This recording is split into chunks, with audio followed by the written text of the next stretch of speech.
So today we are going to be reacting to the real story of Cocaine Bear. I don't know what I'm in for, but I'm excited because I know Cocaine Bear comes out in like theaters, I think in a couple days actually, so I'm pretty excited. I've been really wanting to see it. It looks funny, it looks like a crazy time, so hit the like button, subscribe. If we get this video up to 50 likes, I will do another Mr. Ballin reaction ASAP, so please do so. And if you're not subscribed, please subscribe. Support me on Patreon, become a channel member, whatever you guys can do. Even $1 a month, you could be helping out a lot, even for a fucking $1 a month. That's all it takes. So anyways, let's go ahead and dive into the story. I'm curious. In the winter of 1985, a large American black bear was wandering through a forest in Georgia when it saw something strange lying out on the forest floor. Cocaine. Interested, the bear wandered over and began pawing at it and slashing at it until finally the bear ripped this thing open, and immediately this strange flowery smell filled the air.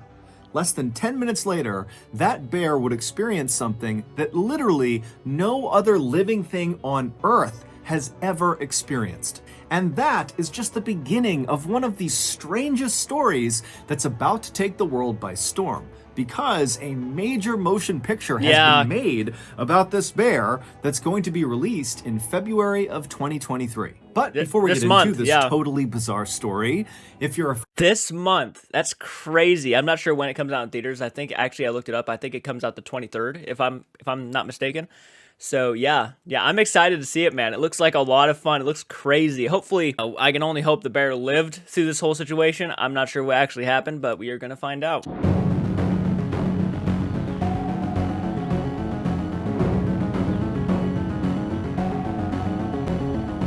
The bear, the plane, and the duffel. In early December of 1985, in the Chattahoochee National Forest in northern Georgia, a hunter was very carefully making his way through the trees trying to track a deer. Now, this hunter had been tracking this deer for over a mile, but it had been a while since he had seen any signs of it being anywhere nearby. And as this hunter continued to creep along, he became increasingly aware of how loud each of his steps were, because the ground all around him was covered in dry leaves, and so every step he was taking was creating a loud crunching sound. And so eventually this hunter just came to a stop and decided stalking this deer was totally pointless because he was basically scaring it away with these crunching sounds as he got closer to it. Right. But before this hunter was ready to just give up and head back to his vehicle, he continued on a little bit further, and when he pushed through this particularly dense brush area, he saw this clearing up ahead. And the second he saw what was in this clearing, he froze, took a step back into the brush, and then ducked down behind a rock. Because in that clearing, he saw an animal, and it wasn't a deer. It was a huge American black bear. Now, generally speaking, American black bears are not aggressive towards humans. However, if, for example, you were to accidentally sneak up on a black bear, like this hunter had done, and you suddenly startled it by just showing your presence, the bear might react by pouncing on you and ripping you to bits. And so this hunter, with his back pressed up against the rock and his rifle gripped tightly across his chest, he's thinking about that and wondering what he's gonna do to get out of this situation. At first he thought, okay, I'll just stand up and quietly walk away. But then he remembered how loud the leaves were, and even though he had been lucky walking in, he hadn't alerted the bear to his presence, on the way out, he was worried he wouldn't be so lucky, that those leaves would alert the bear to his position. And so the hunter began thinking, okay, well, what if I just stand up and start shooting at this bear? But the hunter knew the big issue with that plan is he had a deer hunting rifle, which is not nearly powerful enough to quickly take down a black bear, if at all. And so if he starts shooting at this bear, there was a very good chance that the bear would just turn around and maul him before he was able to put the bear down with his rifle. This hunter sounds a lot like me. I always think about shit before acting, right? I'm always thinking, and I'm always second-guessing myself. And in a situation like this, though, you have to know what you're doing, or you could literally lose your life. I wonder if the bear's already hopped up on the cocaine. Because if the bear's on cocaine, would it even feel pain, or would it even feel like anything if it was like to get shot at? And so as this hunter is going through these scenarios behind the rock, he realizes something. He hasn't heard this bear at all. Now, bears in general are very loud animals. Just their regular breathing is so guttural and noisy that you can hear it a pretty good distance away.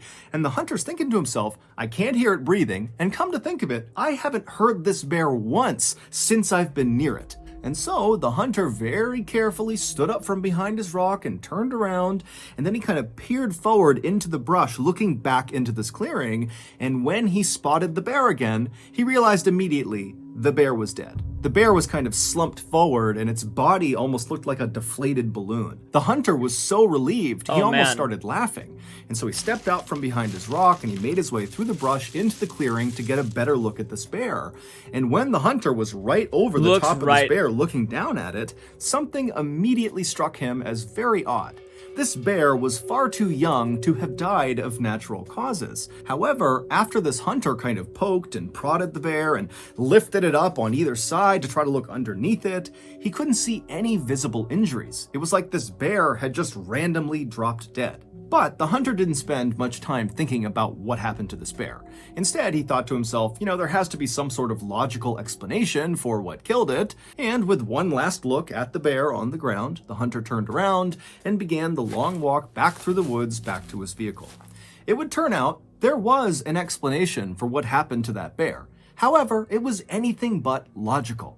But to get to that non-logical explanation, we first have to go back in time. Around 11:30 p.m. on September 10th, 1985. I guess it would make sense. And this is going by somebody who only has seen the movie trailers to know what the story's sort of about. I mean, if it really did like congest a lot of that cocaine, I'm sure it would probably kill it at some point.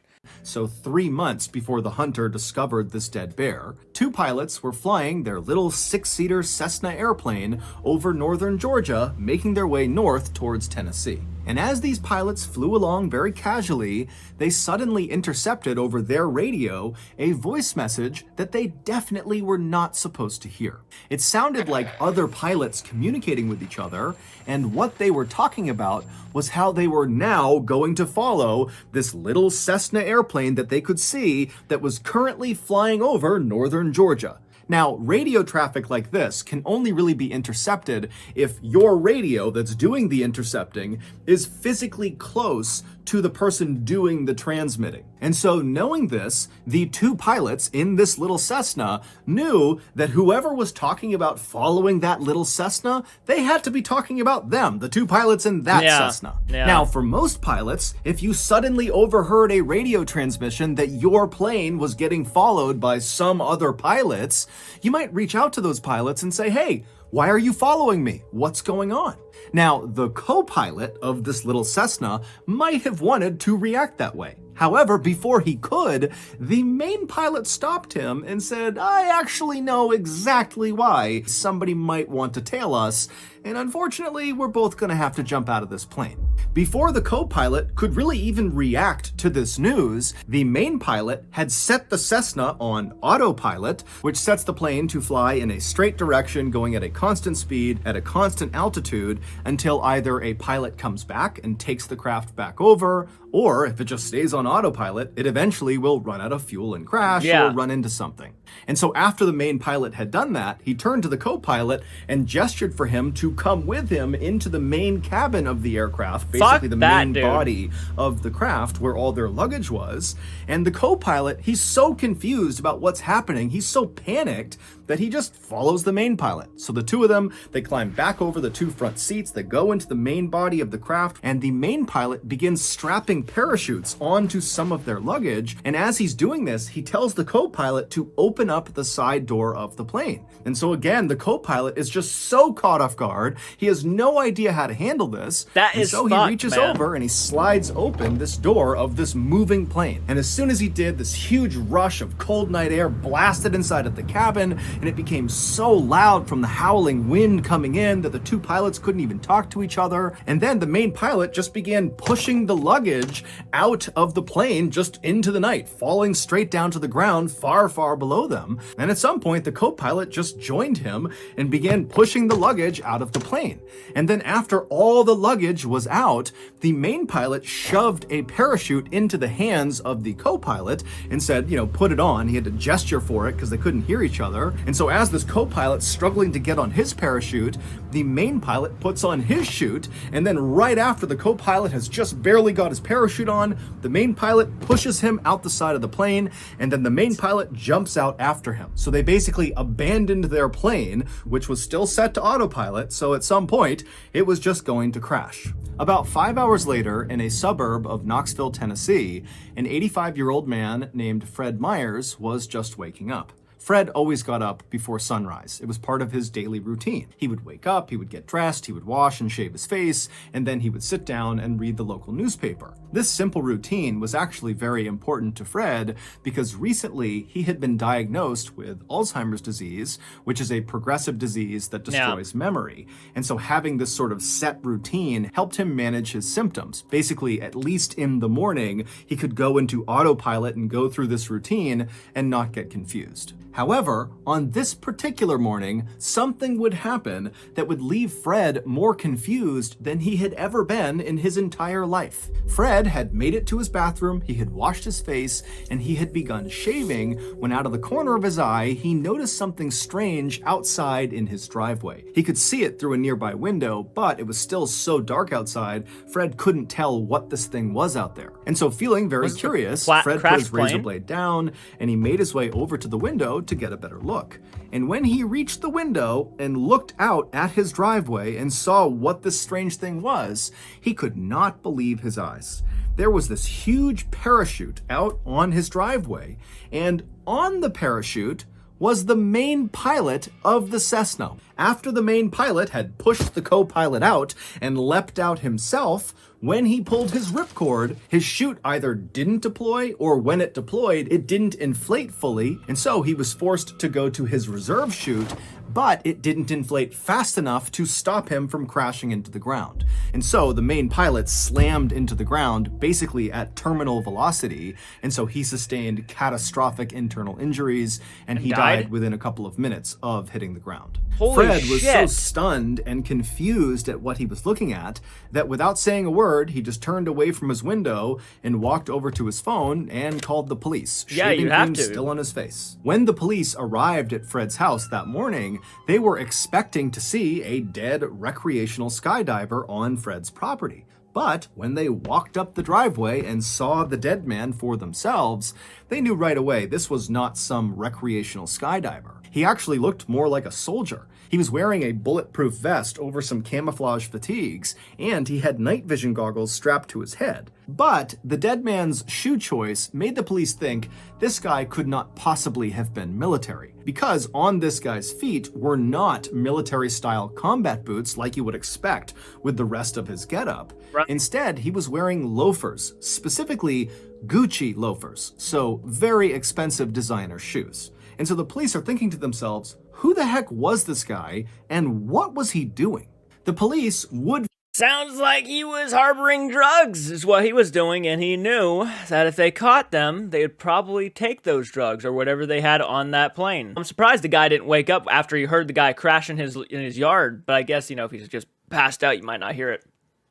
It's not like he heard the plane crash, but geez, man, that is something. Figure that out. Holy hell. However, first, we have to fast forward 2 months to late November 1985, so roughly 2 weeks before that bear was discovered by that hunter in Chattahoochee National Forest. Now, at this point in late November, that black bear was alive and well and living a typical black bear life in the Chattahoochee National Forest, which meant he mostly spent his time wandering around the woods looking for something to eat. And on this particular day in November, the bear was doing just that when out of the corner of his eye, he spotted something strange lying on the forest floor. It was one of the pieces of luggage that the two pilots had pushed out of their plane. It was this big, heavy duffel bag. Now, the bear had no idea if this duffel bag contained food, but the bear was optimistic, so it meandered its way over and began pawing at the bag with its massive claws, and pretty much immediately, his claws tore open a hole in this bag.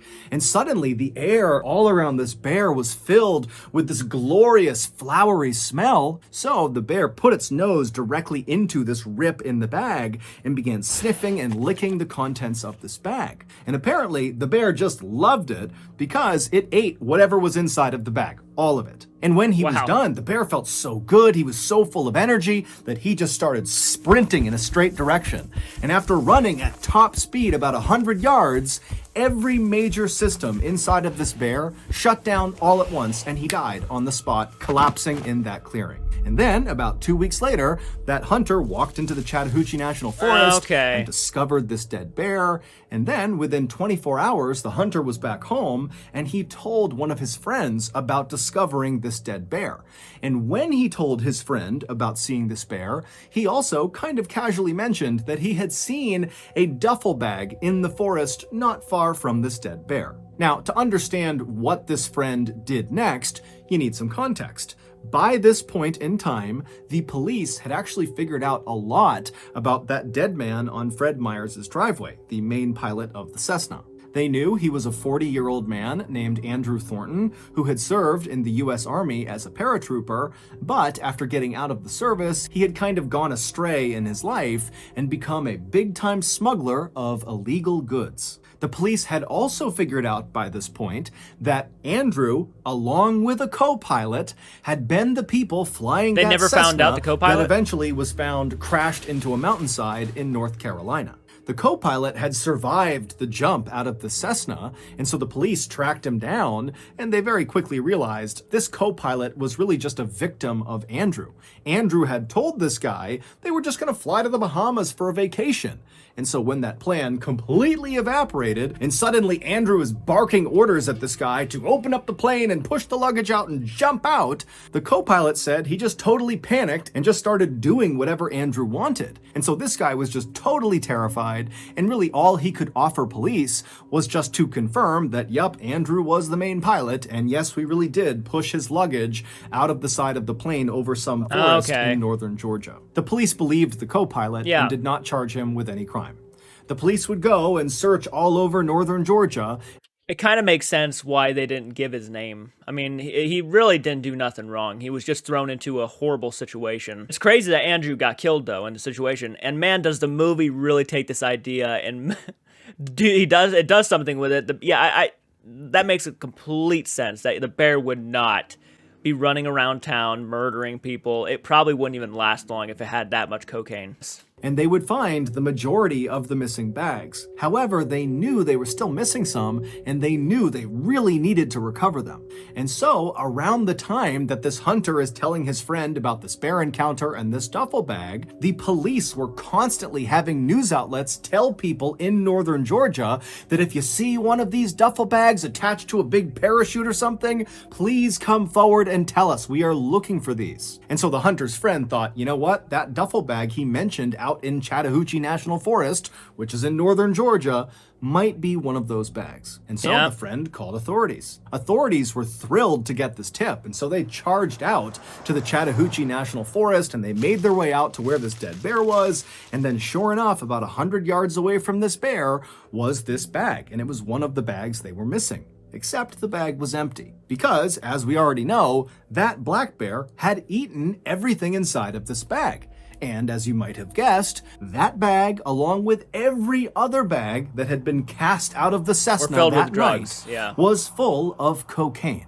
Because Andrew was a drug smuggler. And on the night he and his co-pilot leapt from the Cessna, he was trying to smuggle 900 pounds of cocaine from South America into the United States. That transmission that Andrew and the co-pilot suddenly overheard on their radio as they were cruising along in their Cessna was the sound of federal agents within the U.S. Customs and Border Protection Agency who had been tipped off about Andrew's big drug run, and so they really had sent 2 planes to go follow him and potentially intercept him. And so the authorities standing in the Chattahoochee National Forest looking down at this empty duffel bag had no idea where the cocaine went that was supposed to be inside of it. But on a hunch, they decided to bring the body of the dead black bear back with them and perform an autopsy on it. And sure enough, during this autopsy, the medical examiner would open up the bear's stomach, and the examiner would say the stomach was, quote, packed to the brim with cocaine, thus ending the mystery of how this bear died. It died from a massive cocaine overdose. But the bear's story did not end there. Normally, after an animal is autopsied, they are cremated. But for some reason, this medical examiner decided not to do that, and instead he had the bear taxidermied, and then he gifted this taxidermied bear to the Interesting. Chattahoochee River National Recreation Area. And then from there, the bear changed hands many times. Over the next 2 decades, no one knows exactly who had the bear and for what reason, but there were reports that at least at one point it was stolen from a storage facility, and then it was sold at a pawn shop, and then at some point the bear was in the possession of famous country singer Waylon Jennings, and then finally the bear found its forever home. Today, the bear is on display at the Kentucky Fun Mall in Lexington, Kentucky, and around its neck is a placard that reads, "Cocaine Bear." I mean, it's sad. I do genuinely feel bad for that bear because it really didn't understand or know what the fuck was going on. It's a crazy story. I mean, it's one hell of a story. Kind of funny to laugh at, too, because it's like, damn, that is such a crazy out there story that these drug smuggler, you know, dropped all this luggage because he was being followed by the government, and this bear came across the drugs and, you know, didn't go down like the movies intended. Still very interesting. I didn't know they taxidermied him. I didn't know he was a real, like, display for people to see. That's crazy. And I've actually been to Kentucky, so I mean, I've been around that area. That is interesting. Comment down below, let me know your guys' thoughts. Hit the like button, subscribe. I will do more of these videos. If we get this up to 50 likes, I will do another Mr. Ballin reaction ASAP. So, and if you're not subscribed to my channel, fucking subscribe.